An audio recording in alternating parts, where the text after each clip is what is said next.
Morning. আশা করব তোমরা সবাই খুব ভালো আছো আর সুস্থ আছো। আমিও খুব ভালো আছি। আজকে হচ্ছে 6 মার্চ, বৃহস্পতিবার। বাজে এখন সকাল 8:30। সকালবেলা ঘুম থেকে উঠে এক কথা আর কি বলবো, রোজ রোজ যেটুকু বাসি কাজ সেরে বাসি জামাকাপড় ছেড়ে চলে এসেছি রান্নাঘরে। তবে আমার এখনও চা খাওয়া হয়নি, একটু পরে খাবো। তাতান স্কুলে যাবে তো টিফিন বানাতে এসেছি। আজকে পাস্তা করে দেবো। তাতান স্কুলে গেলে আমি ভাবি এক এক সময় যে রুটি কিংবা পরোটা কিংবা কিছু একটা মানে স্টাফিং পরোটা এরকম করব, কিন্তু ওগুলো না খুব একটা পছন্দ করে না। চাউমিন পাস্তা এগুলোই না মানে পছন্দ করে। দেখি টিফিন বক্সটা বেশ ফাঁকা আসে। ও হ্যাঁ, একটা কথা মনে পড়লো, তোমাদের মধ্যে কয়েকজন কমেন্ট করেছো বাবা স্কুলে গেলে এত কিছু খায় কি করে, সময় পায়? বাবা তাতান কত খায়। আমার মেয়ে যদি এই যা যা দিয়েছি টিফিনে, যা যা দিই, যদি রেগুলার সব কিছু খেত তাহলে তো আমার জীবন ধন্যই হয়ে যেত। দিয়ে তো দিই বেশি করে, কিন্তু খায় না। আগের দিন খেজুরটা পুরো রিটার্ন নিয়ে এসছে, মানে এক টুকরো মুখে দেয়নি। ওইটা দিয়ে আবার রাত্রেবেলা আমি চাটনি বানিয়েছিলাম না, ওর মধ্যে দিয়ে দিয়েছি। তারপর ওর টিফিন বক্স খোলেই নি, মানে খেজুরের বক্সটা খোলেই নি। আর টিফিন যে দিই আমি একটু বেশি পরিমাণ দিই, আমি আগেও বলেছি আবারও বলছি, ওরা শেয়ার করে খায়। যেমন গতকালই আমাকে এসে বললো যে ওর এক বান্ধবী টিফিন নিয়েই যায়নি, মানে নিয়ে যেতে পারেনি আর কি, তো দুজনে মিলে শেয়ার করে খেয়েছে। তো সেই অনুযায়ী আমি সেটা ভেবে মাথায় রেখেই আমি একটু বেশি করেই দিই। ওর যে কত দৌড় সেটা তো আমি জানি, ও কতটা কী খেতে পারবে না পারবে। আমি সবসময় বেশি করেই দিই, শেয়ার করে খায় সেটা আমি জানি, আর এই জন্যই বেশি দেওয়া। তাই বলে যে যা যা দিচ্ছি পুরোটাই যে ও খাচ্ছে তা কিন্তু নয়। তো আর যদি খেত তাহলে সত্যিই আমি নিজেকে খুব ধন্য মনে করতাম যে না খাচ্ছে, কিন্তু খায় তো না। আমি এমনি এমনি কখনো বলি না যে ও খায় না না, একদম খায় না তা তো বলবো না, খায়। কিন্তু আমি যে আশেপাশে আমি আরও কিছু বাচ্চা কাচ্চাদের দেখি তো খাওয়া দাওয়া, তো সেইটার সাথে কম্পেয়ার করে বলি যে ওর খাওয়াটা সেরকম আমার মানে মনের মতো হয় না আর কি। যাকে তো এখানে আজকে পাস্তা করলাম। আজকে না গাজরটা ছিল না, ইন্দ্রকে দুদিন ধরে গাজর আনতে বলছি, ও আনতে পারছে না। তো আজকে আমি এমনি যা যা ছিল, বিট, বিনস আর ক্যাপসিকাম দিয়েছি হাফ, আর পেঁয়াজ কাঁচা লঙ্কা, এই তো। ওই বিটের জন্যই কালারটা এরকম লাল লাল হয়েছে। আর একটু তো টমেটো সস দিয়েছি। এই যে আজকেও যে খেজুরটা দিলাম না, এই সময়টা এত চেঁচামেচি হয়েছে না, মানে পাড়ার লোক আমার গলা শুনতে পেয়েছে। ভাবছে হয়তো বউটা কেন চিল্লাচ্ছে। বলছে তুমি তো কালকে খেজুর দিয়েছো, আজকে কেন দিচ্ছ? আমি বলছি কালকে দিয়েছি, তুই কি খেয়েছিস? বলছে খেয়েছি না খেয়েছি সেটা পরের ব্যাপার, তোমার মানে খেজুর দেওয়ার ডেট পেরিয়ে গেছে, ওটা আর হবে না, আজকে আবার অন্য কিছু দিতে হবে। ওই যে বলেছি যে একদিন খেজুর, একদিন কাজু, একদিন কিশমিশ, এরকম অল্টারনেট করে খেতে হবে। এই জন্য খেজুরের ডেট চলে গেছে, আজকে কাজুর ডেট। আমি যে খেজুর তো খাসনি, যদি খেতিস তাহলে আজকে আমি অন্য কিছু দিতাম। এই নিয়ে একটু চেঁচামেচি হলো, লাস্টে যাই হোক দিলাম। তবে হ্যাঁ, আজকে খেজুরটা খেয়েছে, যেহেতু সাথে আর কোনো ফল দেয়নি। আমাকে পরিষ্কার বলেছে তুমি এত কিছু দাও, আমি এত কিছু খাওয়ার সময় পাই না, কখন খাবো, এই খাবো সেই খাবো, মানে খেতে পারি না। আর বলছে যে যদি খেজুর দিতে হয় তার সাথে আর কোনো ফল দেবে না। ওই যে আগের দিন আঙুর দিয়েছিলাম না, তাই জন্য খেজুর খাইনি। তো তার জন্য আজকে আর কোনো কিছু দেয়নি, শশা আঙুর ঠাঙুর কিচ্ছু দেয়নি, শুধু খেজুরটাই দিয়েছি। তো হ্যাঁ, খেজুরটা খেয়েছে। আর হ্যাঁ, তোমাদের মধ্যে অনেকে বলছো খেজুরের আবার এত বড় মেয়েকে দানা ছাড়িয়ে দিতে হয়। আমি এগুলো কেন করি জানো তো? আমি জানি, আমরাও ওর বয়সে এরকম দানা টানা ছাড়িয়ে খেজুর খাওয়া কিংবা মৌসুম্বি জুস করে খাওয়া এরকম কখনো খাইনি।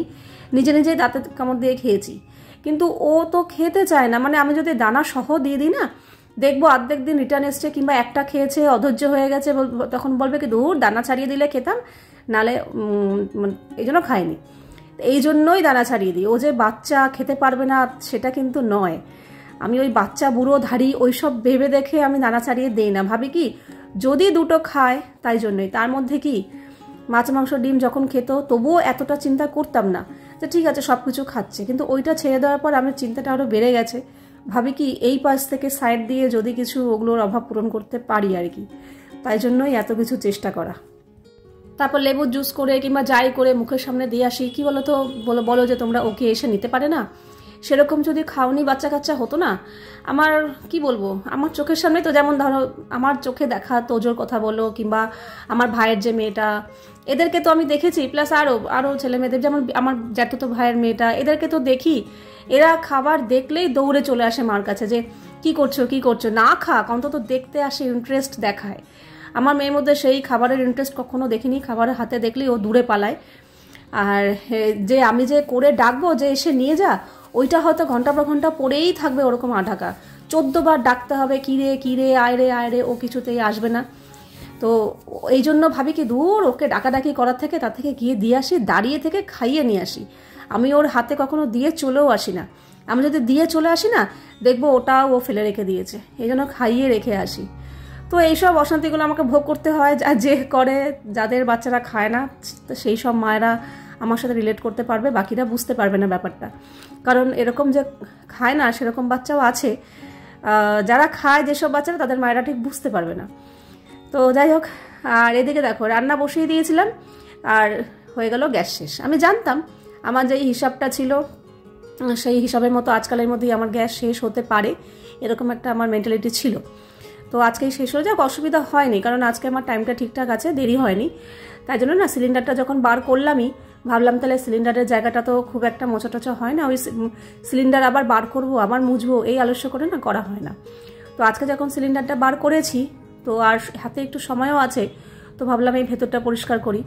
আমি সিলিন্ডার এমনি ডাইরেক্ট মেঝেতে রাখি না, একটা কাঠ আছে বড় তক্তা মতো, ওটার ওপর ওই যে যখন আমার ফ্ল্যাটে কাজ হয়েছিল প্লাইয়ের, সেই একটা মোটা প্লাই রয়েছে, তো সেই প্লাইটাই রেখে দিয়েছি, ওটার ওপরে সিলিন্ডারটা রাখি। এইখানে বারান্দায় যে খালি সিলিন্ডার কিংবা ভরা সিলিন্ডার রাখি, ওখানেও একটা এরকম কাঠের তক্তা আছে, তার উপরে রাখি, আর এখানেও তাই। তো সেটাও একটু মুছলাম, ভেতরটা পুরোটা ভালো করে মুছে টুছে মানে 4 কোনায় 4টে ন্যাপথালিন দিয়ে রাখলাম। আমি ঘরের কোনায় ন্যাপথালিন দিয়ে রাখি। আমি বেশ পুরোটা বলবো না 100%, কিন্তু কিছুটা হলেও উপকার পেয়েছি আরশোলার থেকে, তাই জন্য দিয়ে রাখি। তো এই তো সিলিন্ডার ঢুকিয়ে দিলাম, আর আজকের ডেটটাও লিখে রাখবো 6 তারিখ, যে 6 তারিখে লাগালাম, তাহলে আমার মাথায় হিসাব থাকবে যে কতদিন যাওয়ার কথা, কতদিন গেল, কবে কবে শেষ হতে পারে, একটা আন্দাজ থাকে আর কি।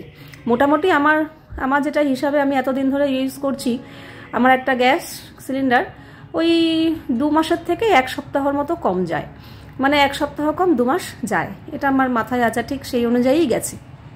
এইবার এক এক মাসে এক এক রকম, কোনো এক মাসে 1-2 দিনের ফারাক হতেই পারে, সেটা রান্না বুঝে হয়ে যায় কি, নাহলে ওরকমই যায় মোটামুটি।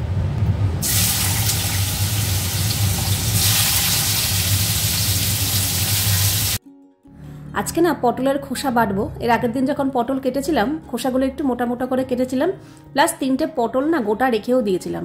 শুধু পটলের খোসা বাটলে না একটু খসখসে ভাবটা থাকে, কিন্তু তার সাথে যদি 2-3টে পটল দিয়ে দেওয়া যায় তাহলে বেশ মোলায়েম হয়, নরম তরম হয়। তাই জন্য গোটা 3টে পটলও দিয়েছি। তবে পটলগুলো এত কচি ছিল না, একটুও দানা ছিল না। দানা থাকলে দানাটা বাদ দিয়ে দিতাম, কিন্তু একটুও দানা ছিল না, কচি পটল। তো 3টে পটল আর বাকি পটলের খোসাগুলো সব ভালো করে একটু ভাপিয়ে নিয়ে তারপর রসুন কাঁচা লঙ্কা দিয়ে ভালো করে বেটেছি।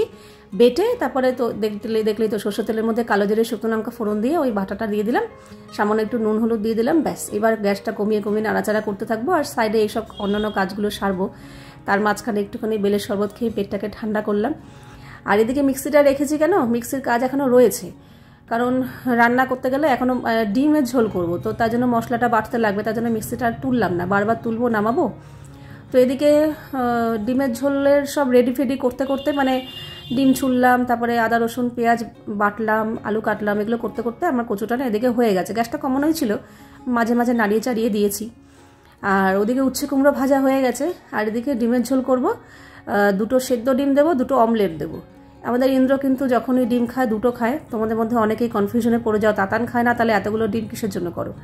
তো আজকে 4টে ডিম করলাম, কারণ ডিমের ঝোলে আমার সেদ্ধ ডিমও ভালো লাগে, অমলেটও ভালো লাগে। তাই জন্য আমার জন্য একটা অমলেট একটা সেদ্ধ, আর ইন্দ্রও বললো আমার জন্য একটা অমলেট একটা সেদ্ধ দেবে। আর তার মধ্যে কয়েকটা সোয়াবিন দিয়ে দিয়েছি, তাতা নয় সোয়াবিন দিয়ে আলু দিয়ে খাবে, আর আমরা ডিম দিয়ে খাবো। তবে আমি 2টো ডিম দিয়েছি ঠিকই, কিন্তু এত কিছু পদ খাওয়ার পর না আর 2টো ডিম খেতে পারিনি। সেদ্ধ ডিমটা রেখে দিয়েছি, শুধু অমলেট দিয়েই খেয়েছি। একটা ডিম সেদ্ধ ঝোলে রয়েছে সোয়াবিন সহ, পরে দেখা যাবে। ওদিকে রান্নাবান্না সেরে স্নান টান করে কাঁচা ধোয়া করে স্নান করে চলে এসেছি পুজো দিতে। আর আজকে যেহেতু বৃহস্পতিবার ছিল, আজকে সকালবেলা ঘুম থেকে উঠেই যখন বাইরেটা ঝাড় দিই, বাইরেটা ভালো করে ফিনাইল দিয়ে মুছেছি। প্রত্যেক বৃহস্পতিবার করেই মুছি বাইরেটা, মানে আমার যেখানে সুর একটা আছে না বাইরেটা, সেই জায়গাটা। আর বৃহস্পতিবার করে আমি সিংহাসনটা একটু ঝাড়পোছ করে পরিষ্কার পরিচ্ছন্ন করি, সেটাই করলাম। করে এখন এই পুজো টুজো দেবো, দিয়ে তারপর খাবো। তবে হ্যাঁ, এখন গরমকাল পড়ে যাওয়ার পর থেকে কিন্তু আমি আগে স্নান করব না, আগে রান্নাবান্না সেরে তারপর স্নান করে তারপর পুজো দিয়ে তারপর খাবো।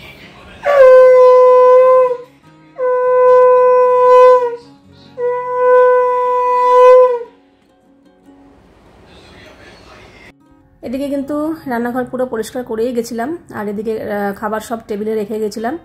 এখানে হাঁড়িতে তো ভাত আছেই, এই যে। আর এখানে আজকে রান্না করেছি হচ্ছে এই যে পটলের খোসা বাটা, মানে তার সাথে পটলও আছে, খুব ভালো হয়েছিল, পটলটা দেওয়াতে একটু নরম তরম হয়েছে। আর এই হচ্ছে উচ্ছে কুমড়ো ভাজা, আমাদের কিন্তু উচ্ছে কুমড়ো ভাজা একটু পোড়া পোড়াই খায়। আর এই হচ্ছে সোয়াবিন দিয়ে ডিম দিয়ে আলু দিয়ে ঝোল। আর এদিকে চাটনি বার করেছি, তবে হ্যাঁ চাটনির সাথে এখন একটু কয়েকটা পাঁপড় ভাজবো, ব্যাস তাহলেই হয়ে যাবে। আর তাতান তো যেহেতু স্কুলে গেছে, ওর আসতে লেট হবে, বিকেল হয়ে যাবে, কাজে আমরা খেয়ে নেব। ইন্দ্রকে প্রথমে বললাম কি খাবে এটা বাটা, বলে কি বাটা, বললাম বলবো না, আগে খাও তারপর বলবো, অল্প একটু খেয়ে দেখো, যদি ভালো লাগে তো আর একটু নেবে, আর না হলে আর নেওয়া দরকার নেই। তো প্রথমে অল্প একটু দিয়েছিলাম, বলে কি বাহ ভালোই হচ্ছে তো, আর হবে, আমি বলছি হ্যাঁ হবে তো নাও। তো পটলের খোসা বাটাও খুব একটা পছন্দ করে না, বলে কি খসখসে হয়, কিন্তু আজকে বাটাতে বলছে হ্যাঁ আজকের বাটাটা বেশ ভালো লেগেছে, নরম তরম হয়েছে, ভালো লেগেছে, তো খেয়েছে। বাজে এখন 7:30।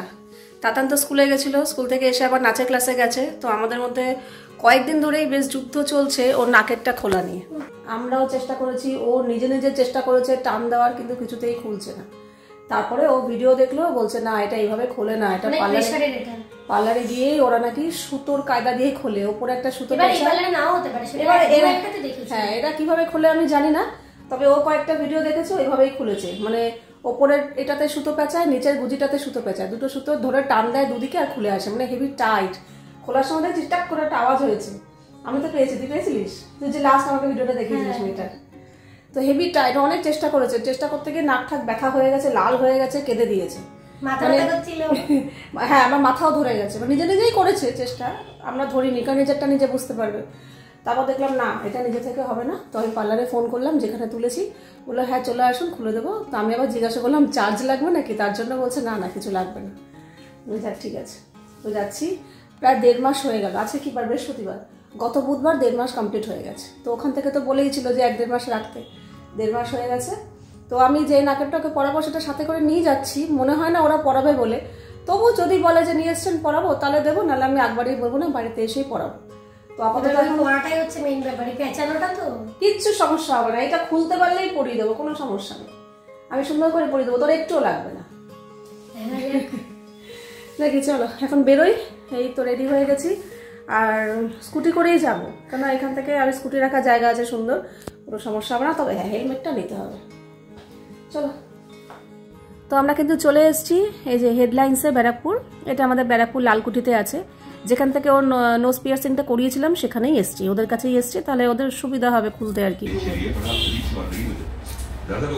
প্রচন্ড টাইট, এই খুলে গেল তো, কি বাবা, এটা ধরে হ্যাঁ এক কর্নারে ধরে টানতে হয়। ও সেটা তো জানি না, আমরা কত চেষ্টা করেছি, ও নাক ব্যথা হয়ে কেঁদে কেটে একাকার, কিছুতেই পারলাম না। ধরতে লেগেছে একটু,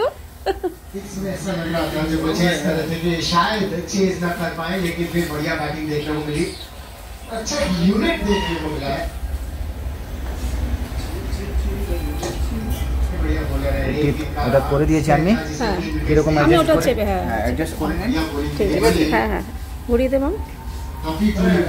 এরকম নাকি, হ্যাঁ না না না এটা এরকম এই যে এরকম পেছনে নখ আছে, লাগছে না তো, ওটা একটু চেপে দিলে, যদি লেগে থাকে একটু চেপে দিলে ঠিক হয়ে যাবে, তুই নিজের হাত দিয়ে একটু চেপে দে,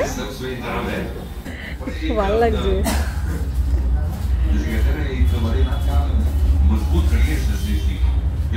কিনা একটা ফুসফুরি লাগছে, ওটা একটু লাগবে, ঠিক হয়ে যাবে, চ হয়ে গেছে। এটা দিয়ে আর কি করবো,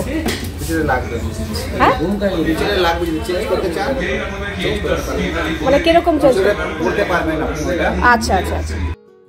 যে নোজপিনটা পড়া ছিল না, মানে নাক ফুটানোর সময় পড়িয়েছিল, সেটা আবার দিয়ে দিল, বললো মাঝে মাঝে পড়াতে পারেন, তো ওটা আর কে পড়াবে থাক। তো এখানকার কাজ হয়ে গেলে বেশিক্ষণ লাগলো না, একদম 10 মিনিটও লাগলো না, জাস্ট একটু ওয়েট করলাম, 2 মিনিটের মতো বসলাম, তারপরে ও তো এসে ফটাফট খুলে দিল। এইবার আমরা বাড়ি যাব, আর কোনো কাজ মাথায় নিয়ে আসিনি, তবে হ্যাঁ আজ একটু অনেকদিন পর বেরোলাম, তো আগে মাঝে সাঝেই বেরোতাম হতো, কিন্তু এখন তো আর বেরোনো হয় না। তো আমি ভেবেইছিলাম আজকে যখন সন্ধ্যাবেলা বেরোবো, তো আজকে একটু ফুচকা খাবো। তাতানকেও জিজ্ঞাসা করলাম, বললো হ্যাঁ ওর খুব একটা ইচ্ছে ছিল না, কারণ ও ভাত খেয়েছে তো খিদে নেই, তাও যেহেতু আমি খেলাম তার জন্য আমার সাথে একটু খেলো, নাহলে ওর খুব একটা ইচ্ছে ছিল না। আর আমি তো ফুচকা লাভার, ফুচকা দেখলে আর কোনো কথাই নেই। তো যাই হোক দুজনে ফুচকা খেলাম, খেয়ে দিয়ে সোজা বাড়িতে এসে হাত মুখ ধুয়ে ফ্রেশ হয়ে আমি রান্না বসিয়ে দিয়েছি।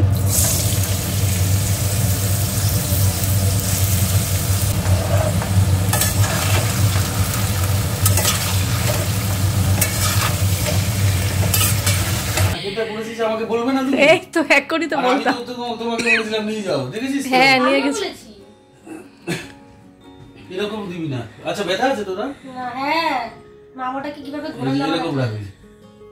হ্যাঁ ওপরে যখন উঠে যাবে না একটু করে নিচে নামিয়ে দিবি। আমি তো উপরে ইচ্ছা করে না না না না না এরকম রাখবি। হ্যাঁ মুখটা স্কুলে বেশি দিন পড়া যাবে না। হ্যাঁ ও তাই বলছে। দেখেই চোখে পড়ে যাবে। এত বড় কেউ পড়ে না, সবাই যারা যেটা পড়ে সব ছোট ছোট তুমি পড়ো, যদি ম্যাম প্রবলেম করে তখন বলবে। হ্যাঁ হ্যাঁ হ্যাঁ আমি সেটাই বললাম। না না মাম যেটা পড়ে আছে সেরকম এলাও আছে। আমি ঠিক আছে তুমি পড়ো না। আমি ওকে তাই বললাম তুই প্রথম দিন পড়ে যা, তুমি যাও, যদি ম্যাম কিছু বলে তখন না হয় চেঞ্জ করা যাবে। হ্যাঁ এখন তো পড়ে থাক। ভালো মুখটা আলাদা হয়ে গেছে না, অন্যরকম লাগছে, ভালো লাগছে। ঠিক আছে এদিকে ঘরে এদিকে ঘর। তোর ব্যথা লাগেনি তো? না না খুলতেও লাগেনি, কি সুন্দর ওরা টেনে খুলে দিল। হ্যাঁ ওরা কি সুন্দর টেনে খুলে দিল। তো এদিকে ইন্দ্র আবার রাত্রেবেলা আসার সময় এগুলো হাতে করে নিয়ে আসলো। এই রাত্রেবেলা পেঁয়াজ, তারপর মৌসুম্বি লেবু, কলা, পেঁপে, আর এই দেখো এই একটা কচুর শাক এনেছে। এখন তো কচুর শাক মানে কেটেই বিক্রি হয়, অনেকটা সুবিধা হয়। তো এই 1 প্যাকেট নিয়ে এসছে কচু শাক। আর এখানে কুমড়ো, তারপর অল্প কিছু সজনে ডাঁটা, পাতিলেবু, গাজর। এই দেখো গাজরটা সকালে পাইলে পেলাম না আর এখন নিয়ে এসছে। উচ্ছে, এই হলো কিছু ফল সবজি বাজার। আর এখানে মুদি সদাইও নিয়ে এসছে। চাল এনেছে, সর্ষের তেল, সেন্সোডাইন পেস্ট, একটা নুনের প্যাকেট, পোস্তর প্যাকেট, এখানে সার্ফ এক্সেল আছে পাউডার, যেহেতু হাতে কাছি এখন। আর এখানে আছে একটা চানাচুরের প্যাকেট, তাতানের জন্য এনেছে রোস্টেড কাজু, এটাও ভালোবাসে খেতে, মুড়ির প্যাকেট, একটা শ্যাম্পুর কৌটো, আর একটা হচ্ছে ন্যাপথলিনের প্যাকেট।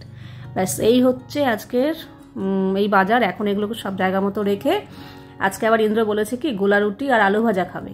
আমাদের তাতানা আমার গোলা রুটি হলে আর কিচ্ছু লাগে না, শুধু শুধুই খাই গরম গরম, কিন্তু ইন্দ্রর আবার শুধু খেতে পারে না, ওর আবার একটু আলু ভাজা চাই।